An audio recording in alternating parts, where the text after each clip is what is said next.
हाय दोस्तों, मैं आज एक जानकारी शेयर करूंगा जिसका किसी को पता नहीं रहता है। जो जवान अपने जो साथी हैं वो शहीद हो जाते हैं एक्सीडेंट वगैरह किसी वजह से भी, तो उनको एक पैकेज दिया जाता है। एसबीआई की तरफ से एक कंपनी है, उनकी तरफ से एक पैकेज दिया जाता है जो कि कोई भी जो कार्मिक का एक्सीडेंट होता है वो उसके परिवारजन नहीं ले पाते हैं, क्योंकि इसकी जानकारी किसी को नहीं होती है।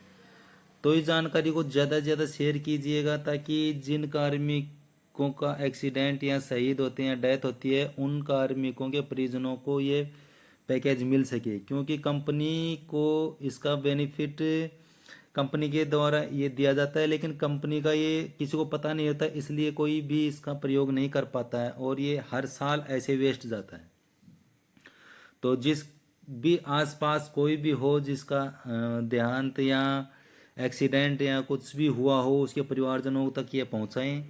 और मैं ये जो पीडीएफ है ये इसके साथ लिंक कर दूंगा वीडियो में। वो तो इसमें फॉर्म भी है, वो फॉर्म फिलअप करके 120 दिनों के अंदर ये इस OICL कंपनी में दिया देना कंपलसरी होता है। तो मैं इसकी पूरी जानकारी आपको डिटेल में बताऊंगा। आप वीडियो को बिना स्किप किए पूरा देखिएगा और ये वीडियो ज़्यादा से ज़्यादा शेयर कीजिएगा ताकि जिनके साथ कोई घटना घटित हुई हो उनके परिवारजन इसका फ़ायदा उठा सकें। तो ये है भारतीय स्टेट बैंक की एक CAPF पैकेज है जिसमें CAPF all paramilitary all army और सबके लिए है। तो इसमें क्या है कि CAPSFP इसको बोलते हैं, जिसका फुल फॉर्म होता है केंद्रीय सशस्त्र पुलिस वेतन पैकेज।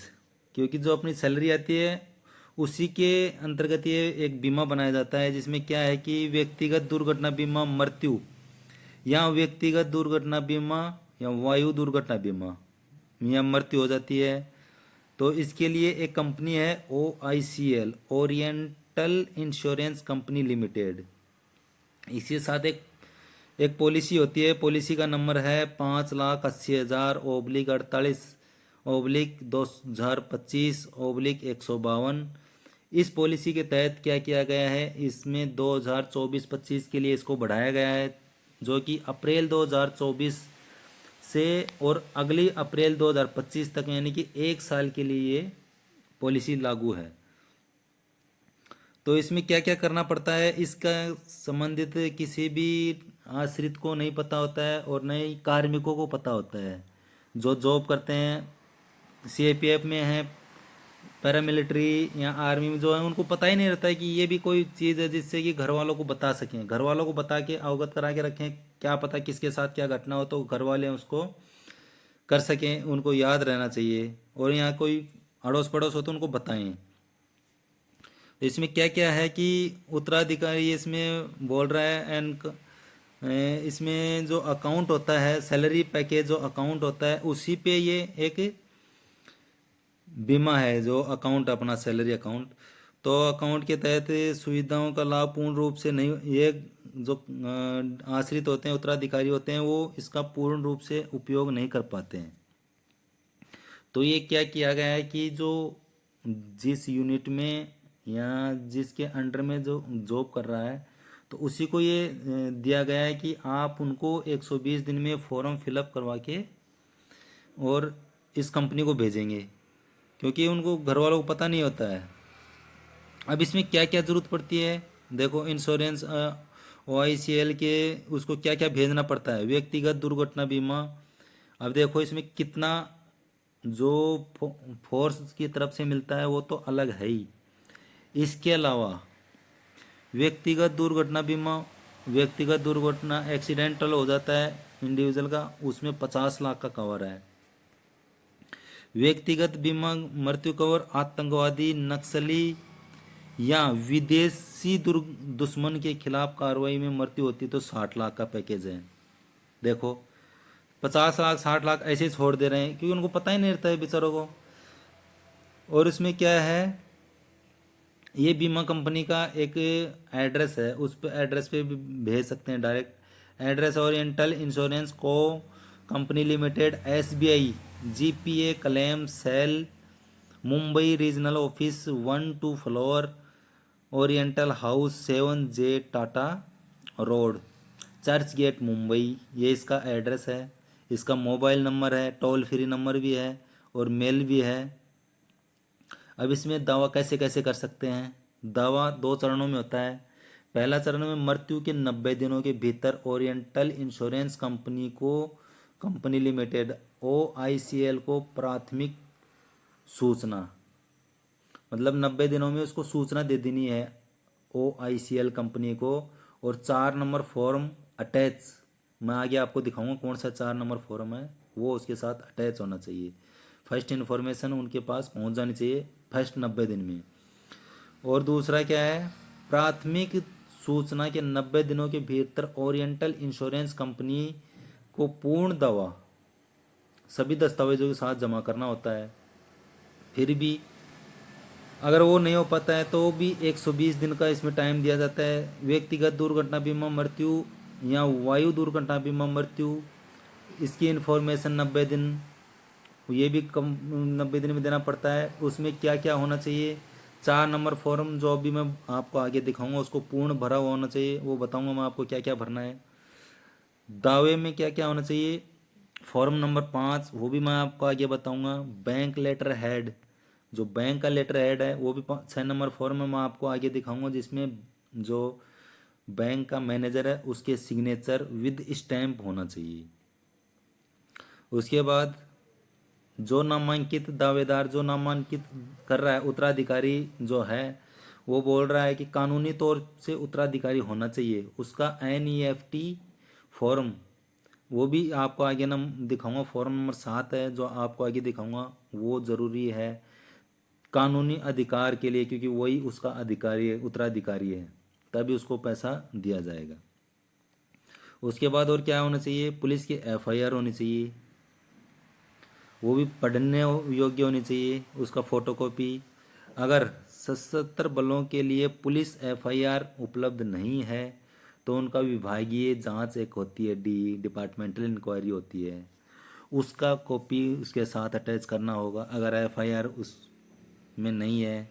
और पोस्टमार्टम रिपोर्ट की, जो पोस्टमार्टम रिपोर्ट होती है उसकी कॉपी चाहिएगी। मृत्यु प्रमाण पत्र की एक कॉपी चाहिए। उसके बाद दावेदार के पैन कार्ड की प्रति, मतलब जो उत्तराधिकारी है जो दावा कर रहा है उसका जो पैन कार्ड है उसका प्रति चाहिए। उसके बाद फॉर्म नंबर 60 होना चाहिए। दावेदार के नाम पर बैंक खाता होना चाहिए। और मूल चेक, जो चेक होता है वो रद्द चेक होना चाहिए, कैंसिल चेक होना चाहिए। बैंक पासबुक के पहले पृष्ठ की फोटोकॉपी जिसमें एड्रेस होता है, IFSC कोड होता है, अकाउंट नंबर होता है, किसके नाम से खाता है वो होता है, ये डिटेल फर्स्ट में पासबुक में जो फर्स्ट में पेज पे रहता है फोटो के साथ वो होना चाहिए। IFSC कोड भी उसमें होना चाहिए।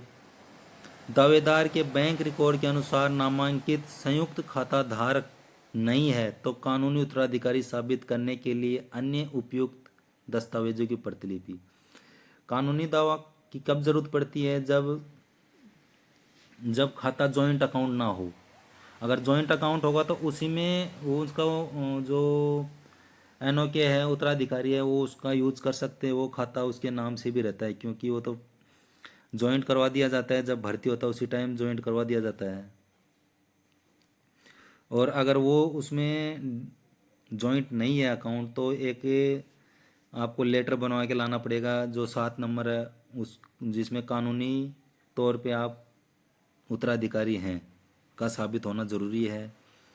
नामांकित व्यक्ति कानूनी उत्तराधिकारी दावा के आधार कार्ड की प्रति, जो डिपेंडेंट है जो उत्तराधिकारी उसके आधार कार्ड की फ़ोटो लगेगी, फोटोकॉपी। नामांकित व्यक्ति कानूनी उत्तराधिकारी दावेदार पैन कार्ड की प्रति, आधार कार्ड, पैन कार्ड और ऊपर जो फॉर्म बताए वो। रेल दुर्घटना या तो रेल एक्सीडेंट हुआ हो या डूबने या किसी जैसे बाढ़ वगैरह आ जाती है, कहीं पानी में डूब जाता है, इसमें बाढ़ में बह जाता है, या हत्या, गोली लगने, आतंकवादी और नक्सली हमले को छोड़कर की स्थिति में पुलिस जांच पड़ताल की अंतिम रिपोर्ट की सत्यापित प्रति चाहिए। इसके बाद जहां पोस्टमार्टम रिपोर्ट से पता चलता है कि मृत्यु का कारण, अगर पोस्टमार्टम से पता चलता है कि मृत्यु का कारण जहर खाने, शराब या मादक द्रव्य का सेवन किया है, ऐसे मामले में भी रिपोर्ट की एक प्रति साथ में लगेगी। केवल हवाई यात्रा के लिए क्या है, स्टेट बैंक ऑफ इंडिया द्वारा जारी किए गए डेबिट कार्ड, बाई एयर जा रहा हो, बाई एयर का एक्सीडेंट हो गया हो, तो उसमें केस में क्या होता है कि जो स्टेट बैंक ऑफ इंडिया द्वारा जारी किया गया डेबिट कार्ड जारी करते हैं ना, जो डायमंड, गोल्ड, सिल्वर, ये क्रेडिट डेबिट कार्ड होना चाहिए। और इंटरनेट बैंकिंग अगर लागू है तो उसकी इंटरनेट बैंकिंग बनवाते हैं, अगर किसी के पास नहीं हो तो डेबिट कार्ड चलेगा। हवाई यात्रा खरीदने समय स्टेट बैंक वो उसी अकाउंट से मतलब टिकट किया हो या दूसरे चले, लेकिन बैंक की स्टेटमेंट कॉपी चाहिए जिससे कि फ्लाइट का टिकट किया है। केवल व्यक्तिगत दुर्घटना में क्या क्या दस्तावेज चाहिएगा, पूर्णतः भरा हुआ फॉर्म नंबर 4 जो मैं आपको आगे दिखाऊंगा, विकलांगता दावा प्रमाण पत्र, जैसे व्यक्तिगत दुर्घटना हो गया, किसी का पैर कट गया, हाथ कट गया, उसका जो विकलांगता डिसेबल्ड फॉर्म 8 नंबर है वो चाहिएगा। चिकित्सा प्रमाण पत्र जो 9 नंबर फॉर्म है वो आगे चाहिएगा, मैं आपको अभी आगे दिखाता हूँ। बैंक लेटर हेड शाखा प्रबंधक प्रमाण पत्र जो अपेंडिस फॉर्म नंबर 10 है। कार्मिक के कार्यालय द्वारा जारी विकलांगता प्रमाण पत्र होना चाहिए। पुलिस की FIR सत्यापित कॉपी होनी चाहिए। ये सभी चीज़ें किसी भी कार्मिक को पता नहीं होती है, तो इस वीडियो को ज़्यादा से ज़्यादा शेयर कीजिएगा ताकि सभी जवानों को इस बारे में पता चल सके। और ये प्रोसीजर हमें 120 दिनों के भीतर भीतर किसी भी हालत में करना होगा। ये नहीं चलता है कि आपके पास डेथ सर्टिफिकेट नहीं बना, रिपोर्ट नहीं आई, COI नहीं हुई, डी नहीं हुई, ये नहीं हो, वो नहीं चलेगा। अगर ये 120 से 121वां दिन भी हो जाएगा तो ये क्लेम नहीं मिलता है, क्योंकि कंपनी यही चाहती है कि वो किसी को क्लेम ना देना पड़े। तो इसलिए टाइम से ये सबमिट होना चाहिए। तो ये ज़्यादा से ज़्यादा शेयर कीजिएगा दोस्तों। अब देखो जो अपेंडिक्स 4 नंबर बता रहा था मैं, ये है वो। इसमें ओरिएंटल इंश्योरेंस कॉरपोरेशन लिमिटेड का ये सिंबल बना हुआ है और SBI का जो GPA क्लेम सेल लिखा हुआ ऊपर, इसका पूरा एड्रेस है मुंबई का। और ये क्या है, group personal accidental air accident disability claim intimate form salary package pension accounts के लिए है। अब देखो इसमें भी वही बात लिख रहा है जो मैं पीछे बताया था, to be submitted for claim personal accidental insurance PAI death only air accidental insurance cover AAI death only within 90 days after date of death. जिस डेट को एक्सीडेंट हुआ उससे 90 दिन के अंदर ये सैलरी पैकेज अकाउंट उसको इन्फॉर्मेशन देना है। ये नहीं कि आप पहले फर्स्ट इन्फॉर्मेशन देना ज़रूरी है, उनको इंटीमेट करना है कि ऐसे ऐसे बंदे का एक्सीडेंट हो गया है और इसके दस्तावेज हम जल्दी भेज देंगे। ये 90 दिन के भीतर देना होता है उनको।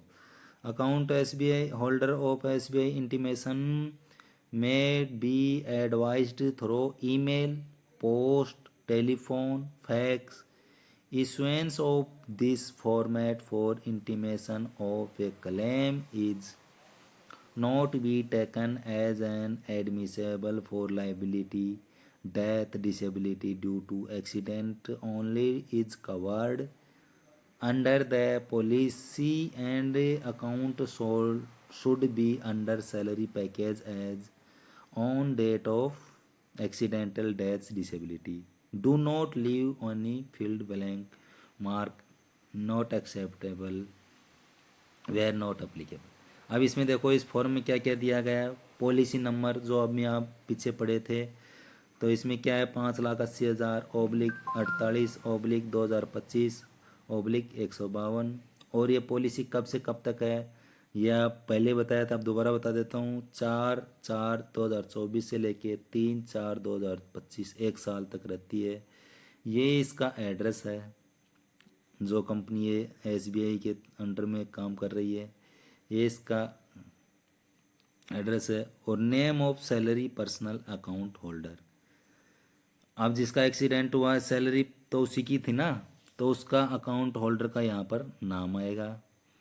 एड्रेस इन फुल एड्रेस आएगा, किस डेट को एक्सीडेंट हुआ है, किस टाइम हुआ है, कौन सी जगह हुआ है, ब्रीफ ऑफ डिटेल एक्सीडेंट, किस वजह से एक्सीडेंट हुआ है उसका डिटेल कॉलम नंबर डी में आएगा। डेट ऑफ डेथ, किस डेट को उसका डेथ हुआ है वो डिटेल देना है।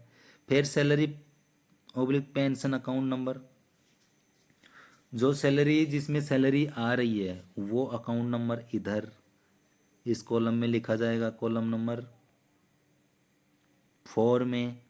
उसके बाद 5 नंबर में express credit PL outstanding, if any कोई आउटस्टैंडिंग लोन वगैरह कुछ है, एक्सप्रेस पर्सनल लोन कुछ है, DSP CAPS ICG SP PSP death in action against anti national activity terrorist naxalised foreign enemy only, इनमें कुछ भी हुआ हो तो उस अकाउंट नंबर चाहिएगा, वो अकाउंट नंबर और पूरी डिटेल उसमें भरनी है।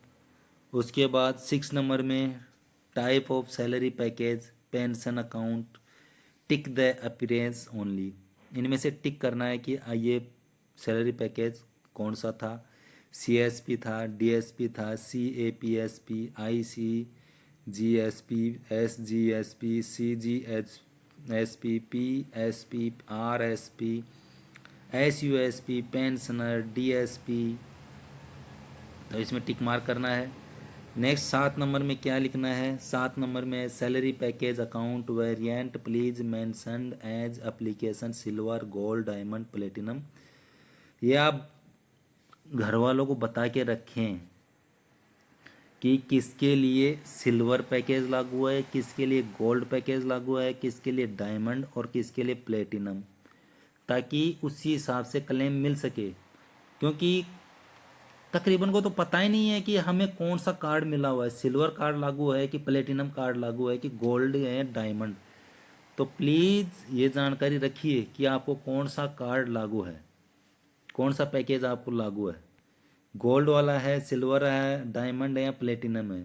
तो ये जानकारी अपने खुद तक सीमित नहीं रखिए, दूसरों को बताइए, अपने घर वालों को बताइए, ताकि जब ये क्लेम करें तो उस टाइम उनको पता होना चाहिए कि मुझे कौन सा क्लेम क्या बता गलती से कंपनी को देना चाहिए था आपको सिल्वर पैकेज और दे दिया गलती से gold package, diamond package, platinum, तो उस हिसाब से आपको अमाउंट भी तो कम मिलेगा ना। तो नेक्स्ट है name of organisation of for DSP CAPSF IGSP, देखो ये किस किस के लिए लागू है, आर्मी के लिए है, एयरफोर्स के लिए, नेवी के लिए, Indian coast guard, Assam rifle, Rashtriya rifle RR जिसको बोलते हैं, बीआरओ बॉर्डर रोड ऑर्गेनाइजेशन जिसे ग्रिप भी बोलते हैं, BSF, CRPF, CISF, ITBP, SSB, NSG, RPF, NDRF, SPG, सबके लिए है, लेकिन किसी को पता नहीं है। अब इसमें यूनिट एड्रेस भी लिखना है, मैं इसके नीचे एक कॉलम है यूनिट का एड्रेस, कहाँ पर पोस्टेड है, कहाँ से उसका सैलरी आ रहा था, कॉन्टैक्ट डिटेल उस यूनिट का, contact detail, landline number, mobile number. उसके बाद 9वें नंबर पॉइंट पे क्या आता है, name of organisation for other that is PSP, CGSP, SGSP, RSP, SUSP, CSC, name of employ deployment name, departmental name, contact detail, phone number. Next 10 number में क्या है, personal force batch number, employ ID number, ये force number यहाँ पर इस column में डालना है, कॉलम नंबर 10 में। फिर 11 नंबर में detail of SBI branch where salary account was mentioned, जो सैलरी अकाउंट जहाँ आ रहा था उसका ब्रांच का नाम, ब्रांच कोड, कौन सी जगह पे वो ब्रांच है और कौन से स्टेट में है जो जिसमें सैलरी आ रही है। नेम ऑफ नॉमिनी, नॉमिनी के नेम आएगा, या नॉमिनी नहीं तो जॉइंट अकाउंट होल्डर, जो joint account holder in the silver salary package account as per bank record, bank record के अनुसार जॉइंट अकाउंट है तो उसी का नाम इधर कॉलम नंबर 12 में आएगा। 13 नंबर में नॉमिनी के साथ रिलेशन क्या था, अकाउंट होल्डर के साथ उसका रिलेशन क्या था। 14 नंबर में address of the nominee, nominee का एड्रेस आएगा 14 नंबर कॉलम में। 15 नंबर में ईमेल ऑफ नॉमिनी, अगर नॉमिनी के पास ईमेल आईडी है तो वो लिखना है। कॉन्टैक्ट नंबर नॉमिनी, ये नॉमिनी का कॉन्टैक्ट नंबर, ये कंपलसरी है। इफ़ अवेलेबल बोल रहा है, अवेलेबल है नहीं, ये ज़रूरी है क्योंकि अगर कोई कागज़ कम रहता है तो नॉमिनी को फ़ोन करके मंगवाया जा सकता है, नहीं तो फॉर्म वापस आना जाना काफ़ी टाइम लग जाता है। इसके बाद कॉरपोरेट सैलरी पैकेज, सीएसपी का मतलब क्या था, कॉरपोरेट सैलरी पैकेज। डीएसपी का फुल फॉर्म क्या है, डिफेंस सैलरी पैकेज। और सीएपीएसपी का फुल फॉर्म क्या है, सेंट्रल आर्मर्ड पुलिस फोर्स। उसके बाद ICGSP, Indian coast guard salary package, ICGSP का मतलब। फिर है एसजीएसपी, क्या है, स्टेट गवर्नमेंट सैलरी पैकेज है। उसके बाद सीजीएसपी क्या है, सीजीएसपी का मतलब है central government salary package.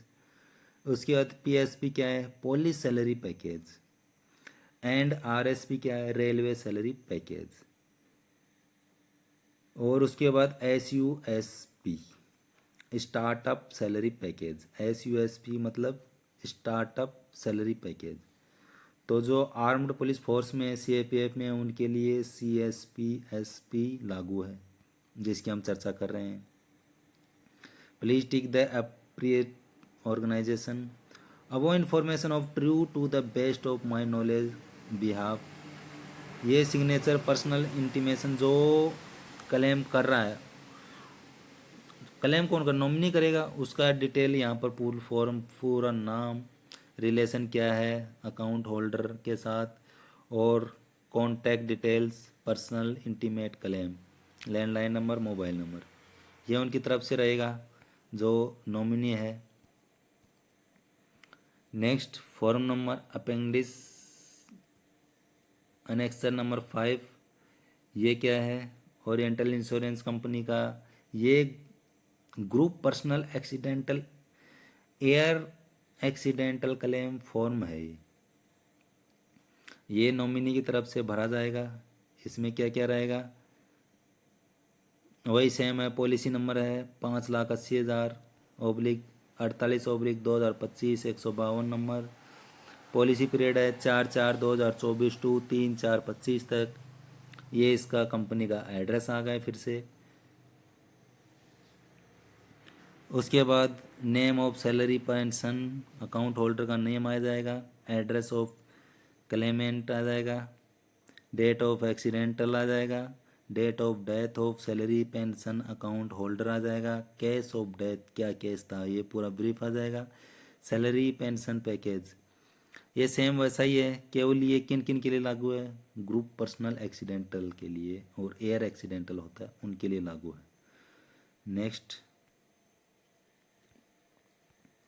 Next में क्या है कि आपको क्या क्या डॉक्यूमेंट्स उसके साथ सबमिट करने हैं। Please ensure enclosed below mention documents to be submitted along with the annexure 5 column 4।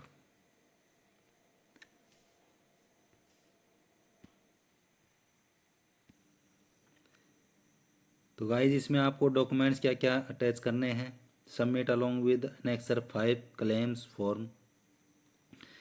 इसमें क्या क्या रहेगा, 4 नंबर फॉर्म तो रहेगा ही, जिसमें फुल डिटेल अभी जो बताया था वो कंप्लीट भर के देना है। 2 नंबर में क्या रहेगा, 6 number form, duly stamp and sign certificate SBI branch manager bank letter head. जो 6 नंबर पे है उसमें क्या है कि ब्रांच मैनेजर के सिग्नेचर होंगे और उसमें भी स्टैंप लगी हुई होनी चाहिए ब्रांच की। ये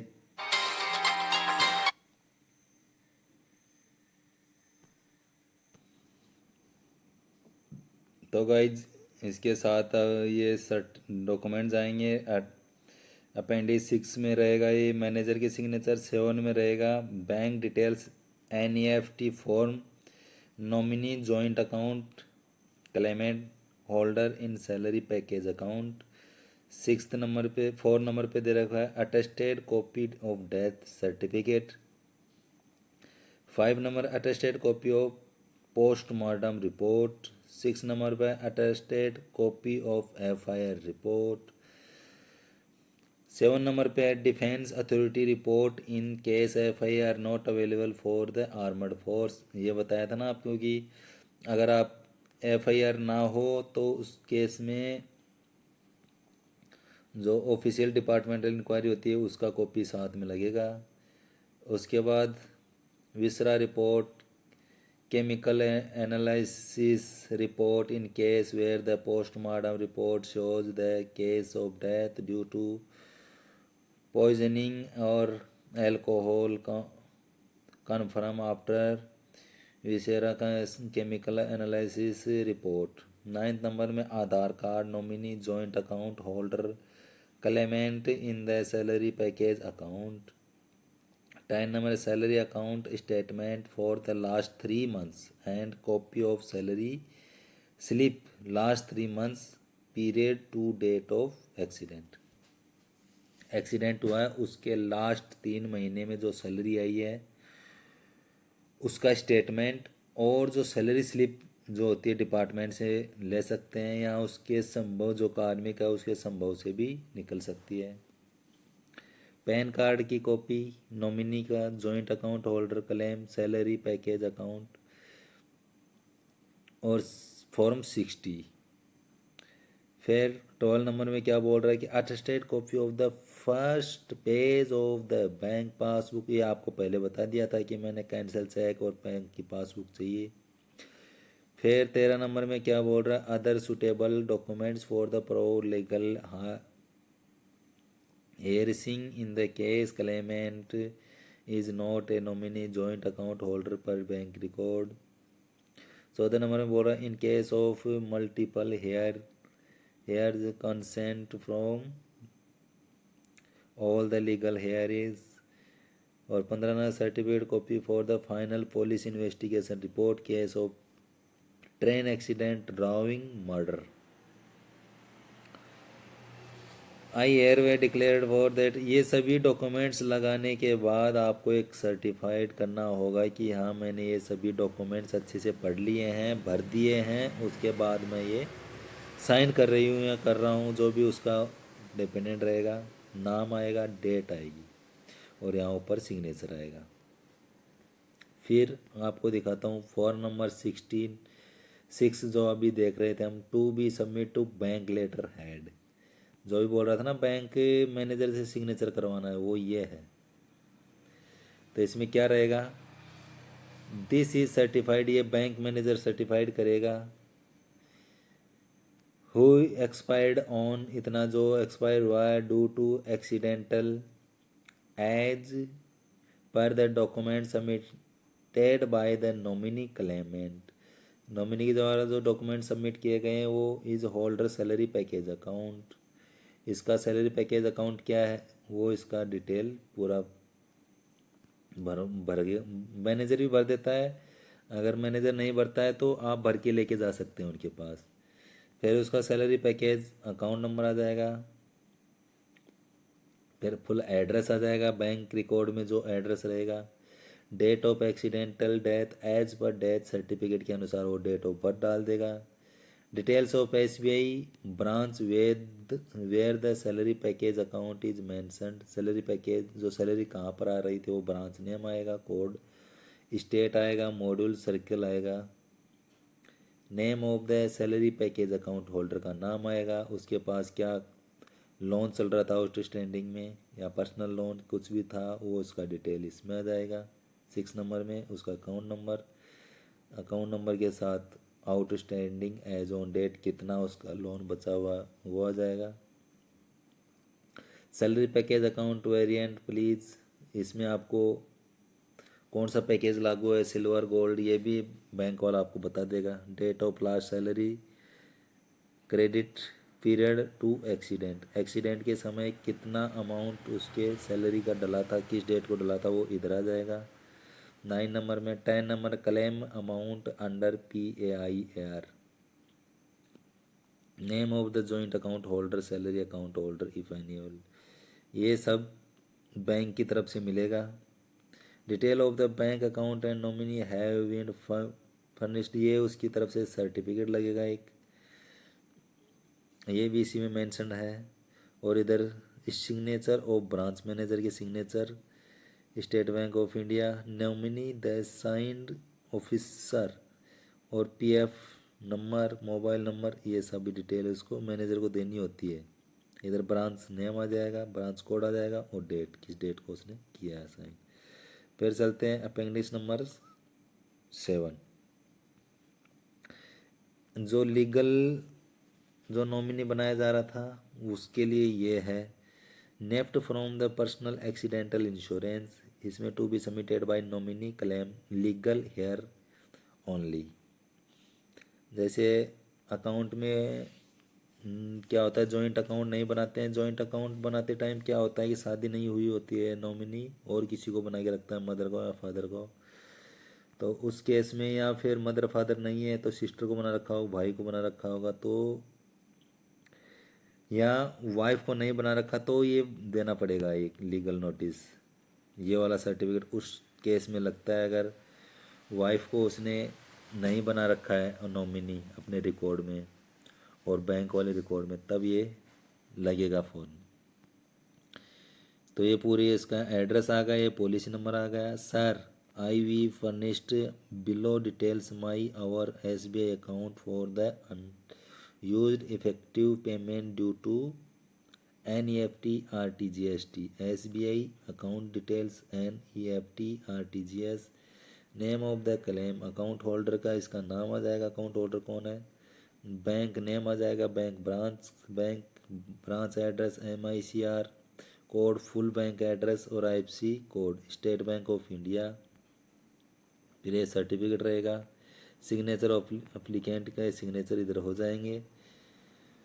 फिर अब अनेक्सर 3 में क्या क्या दे रहा है कि आपको क्लेम करते समय क्या क्या आपको डॉक्यूमेंट्स आप में सबमिट करना है। तकरीबन डॉक्यूमेंट्स मैं आपको पहले बता चुका हूँ, फिर भी एक मोटा मोटी देख लेते हैं। क्लेम प्रोसीजर क्या है, claim procedure consist 2 stages, submit of the intimation of OICL, जो आपको बताया था कि 90 दिन में OICL कंपनी को इन्फॉर्मेशन देनी होती है, सैलरी पैकेज और अपेंडिक्स नंबर 4 फॉर्म है उसको भर के उनको भेजना पड़ता है। उसके साथ जो डॉक्यूमेंट्स बताएं वो साथ में लगाने पड़ते हैं। उसके बाद to intimation to also send through following channel, मतलब इंटीमेशन कैसे करना है, डेथ एंड डिसेबिलिटी में फैक्स कर देना है, या तो इस फॉर्म नंबर 4 को या कॉल करके बताना है, या फैक्स करना है, या फिर ये मोबाइल नंबर है, या फिर ईमेल आईडी जो ये दे रखी है इन पे मेल कर सकते हैं। अब इसमें क्या क्या सा नाम रहेगा, name of deceased salary package account holder, उसके बाद SBI salary package account number, date of accidental, ये आपको पूरा पहले बता चुका हूँ उस फॉर्म में। Detail of accidental, name of the claimant, there the mobile number, email ID, ये सब उसमें फॉर्म में फिलअप हम पहले पढ़ चुके हैं और बता दिया है।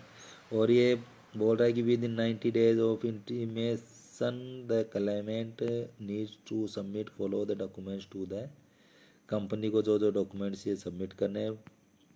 Personal accident and air accidental insurance, death claim क्या क्या है इसमें, कंपनी फील्ड टू कंप्लेंट, ये 4 नंबर फॉर्म, फिर 5 नंबर, 6 नंबर, 7 नंबर, और armed force defence authority report, FIR अगर नहीं है तो डिपार्टमेंटल इंक्वायरी, ये सब हमने आपको पहले बता दिया है। वीडियो लेंथी हो रहा है इसलिए मैं थोड़ा शॉर्ट में बता दे रहा हूँ।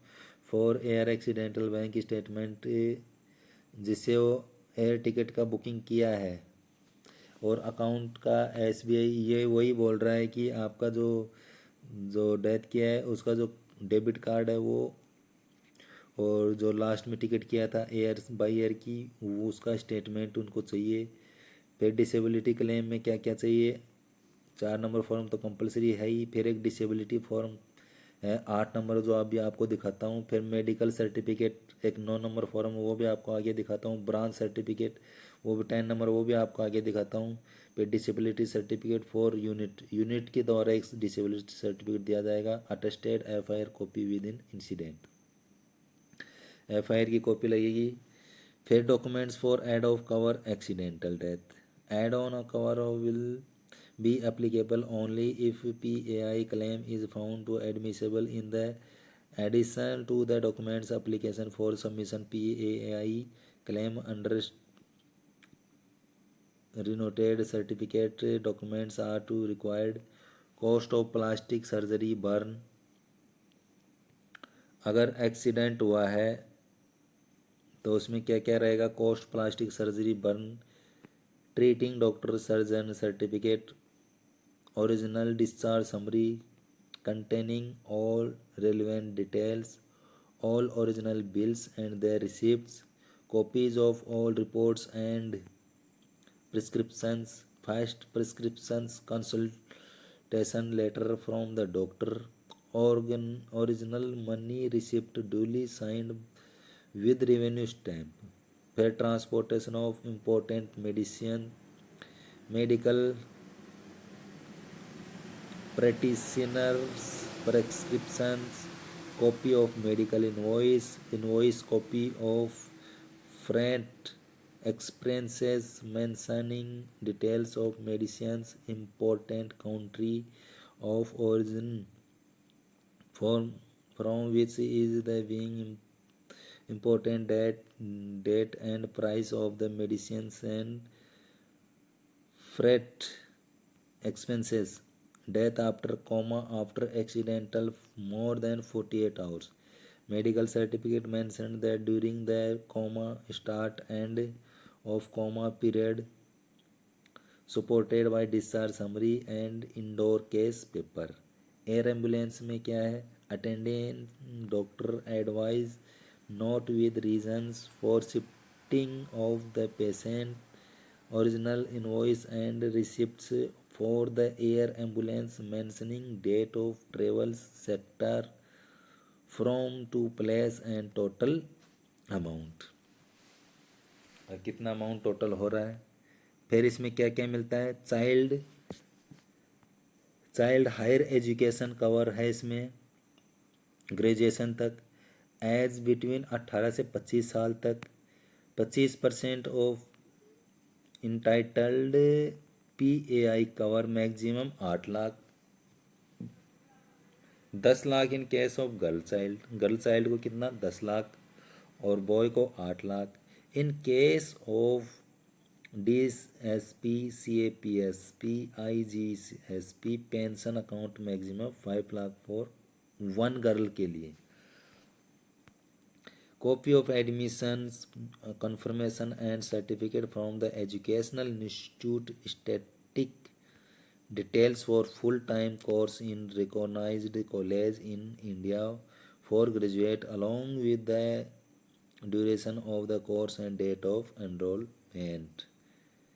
उसके बाद गर्ल के लिए क्या क्या सुविधा है, गर्ल चाइल्ड के लिए कवर फॉर मैरिज 18 से 25 ईयर्स के लिए 20% entitle PAI cover if PAI claims is found admissible, maximum 10 lakh for 2 girls child, 5 lakh each और 5 lakh for 1 girl, मतलब 2 गर्ल होंगे तो 10 लाख, अगर 1 गर्ल हुई तो 5 लाख।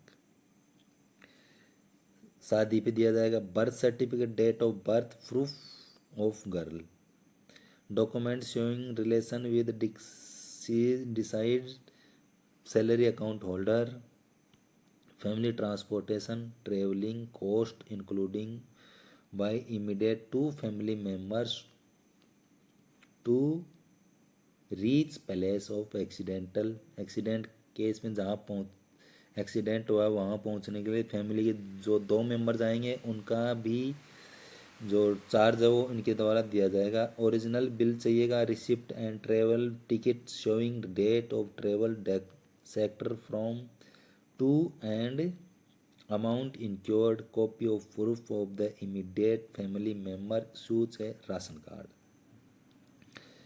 फैमिली का राशन कार्ड चाहिएगा। और जो वहाँ पहुँचे हैं उनके लिए किराया तो है ही। Representation of mortal remittance, original bill and receipt for transportation mortal remain showing date and sector, ambulance charge or related original bills and their receipts, express credit loan, insurance cover, SBI loan accounts difference, CAPF police. इसमें पूरी जानकारी दे रखी है कौन कौन से हैं, जैसे additional PI cover, DSP, PSP, death of action against anti null activities, terrorist, naxalised, ambush, foreign enemy, additional cover of all salary package, death will performing duties on foreign soil, covers at serial number 9, 11, 12 are exclusive to each other and both of not be available together. Claimant should submit the claim from complete in the all respect with relevant documents mentioned under para 4 above direct to OICL. The system generated claim number, salary account number should be mentioned on the claim form. ये already उसमें submit होना चाहिए, full claim form number है वो होना चाहिए उसमें। However claim application received by the SBI bank branch having the salary account should be forwarded OICL Mumbai office along with the detail covering letter. The total period for intimation and claim submitted is 180 days maximum, that is period from intimation claim submission 90 plus 90, 180 days maximum from date of death. All claims shall be entertained by OICL where the accidental has occurred within the period of policy and death has occurred within the period of policy within 12 months of the date of accidental in the event that occurred after the expiry of policy. इसके बाद ये annexure number 3A, इसमें क्या क्या है, content details and escalation matrix the oriental insurance corporation limited, ये इनका पूरा डिटेल है, फॉर्म वगैरह, टोल फ्री नंबर, फैक्स, ये इनकी पूरी डिटेल है। ये असिस्टेंट मैनेजर कौन है, assistant manager mister Olivia Namrakpam assistant manager है, फिर डाइव मैनेजर है, फिर रीजनल मैनेजर है। ये इनके कॉन्टैक्ट नंबर है, मेल आईडी है। उसके बाद अनेक्सर 3B में क्या क्या है, ग्रीवेंस रिडेशन है, किसी का अमाउंट नहीं मिला, किसी वजह से ये कर दे रहे हैं, बार बार रिटर्न कर दे रहे हैं, तो इसमें आप डाल सकते हैं ग्रीवेंस में।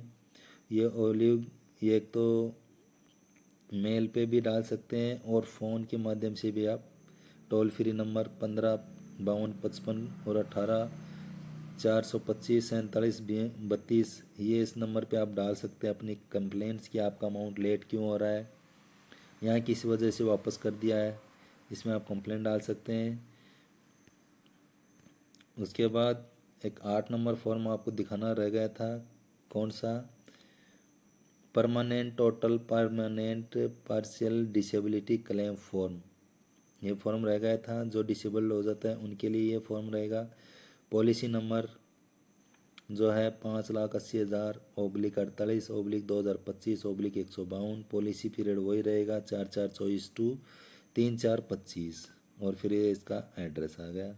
फिर name of salary account holder occupy, name of the organise cases of DSP, PMSP, IG, SP, PSP, designation and force number, salary account number SBI, type of salary package account, name of code SBI branch, address of the Clement,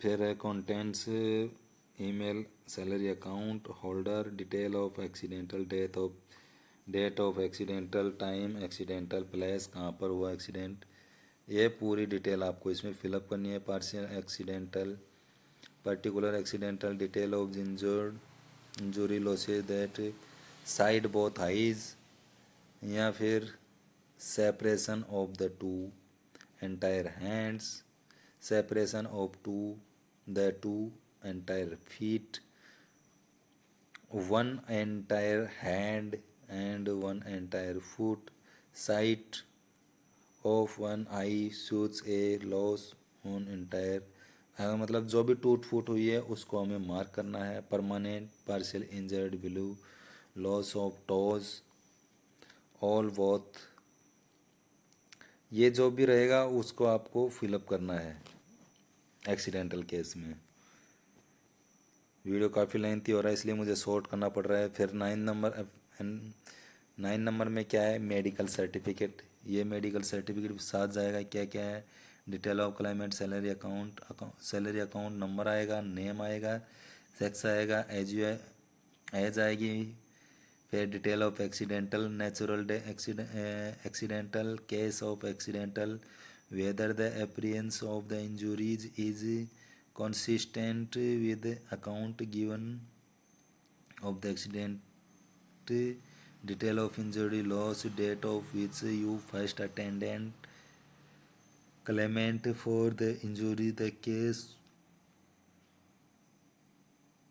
is claimant suffering from disease or illness apart for injury and there any illness of ये present condition क्या रही, how long to happening of the accidental for the consider total disability will last, name of existing doctor if treating is changes, date of name, resignation, qualification, address और stamp किसकी, जिस hospital में इलाज हुआ है उसकी। उसके बाद अपेंडिक्स 9 में क्या है जो मैं आपको बताया था आगे दिखाऊंगा, तो ये है 10 number, on state bank letter hand, state bank of India का ये लेटर है, this is certified that matter who is going disabled on due to accidental, ये बैंक के द्वारा एक लेटर दिया जाएगा कि एक आदमी का डिसेबल हुआ है। एज पर ये कौन से इसमें आता है, holder salary package account details as under, name of salary account holder का नेम आ जाएगा, सैलरी पैकेज अकाउंट नंबर आ जाएगा, एड्रेस आ जाएगा, बैंक में जो रिकॉर्ड है, डेट ऑफ एक्सीडेंटल आ जाएगा, date of injury loss as per medical certificate के अनुसार क्या लॉस हुआ है वो आएगा। 6 number, name of SBI bank branch where the salary package accounts is the maintained, ये 6 number. 7 number, type of salary package account आ जाएगा। 8 नंबर में claim amount under personal accidental आ जाएगा। 9 नंबर फ़ोन नंबर और 10 number email ID। The bank it और it's officers will be not be hand responsible for the genius authority. फिर यहाँ पर name for the state bank of, name of signature branch manager, PF number, branch name, branch code और branch stamp, ये इसमें आ जाएगा 10 number में। तो guys यही थी एक छोटी सी जानकारी, वीडियो लंबा हो गया लेकिन जानकारी पूरी देनी ज़रूरी थी। तो इस जानकारी को ज़्यादा से ज़्यादा शेयर कीजिए और अपने परिवार और परिवारजनों को भी ये बता के रखिए कि मैं किस पैकेज में आता हूँ, अगर मेरे साथ कुछ होता है तो आप इतने दिन में ये क्लेम कर लेना, क्योंकि ये 50 लाख है जो CAPF से मिलता है वो अलग है और ये अमाउंट अलग है, यह आपको कंपलसरी मिलेगा ही मिलेगा अगर टाइमली आप ये डॉक्यूमेंट सबमिट करते हैं तो। और हमारा वीडियो कैसा लगा, आपको वीडियो अच्छा लगे तो लाइक शेयर सब्सक्राइब ज़रूर कीजिएगा, परंतु ये वीडियो सब तक पहुंचना चाहिए ताकि सभी लोग इसका फ़ायदा ले सकें। तो अगर और किसी प्रकार का ऐसा वीडियो चाहिए तो आप कमेंट कीजिएगा, मैं कोशिश करूँगा आपको प्रोवाइड करवाने के लिए। तो थैंक यू गाइज। तो वीडियो को शेयर ज़रूर कीजिएगा, support my channel. Okay, thank you.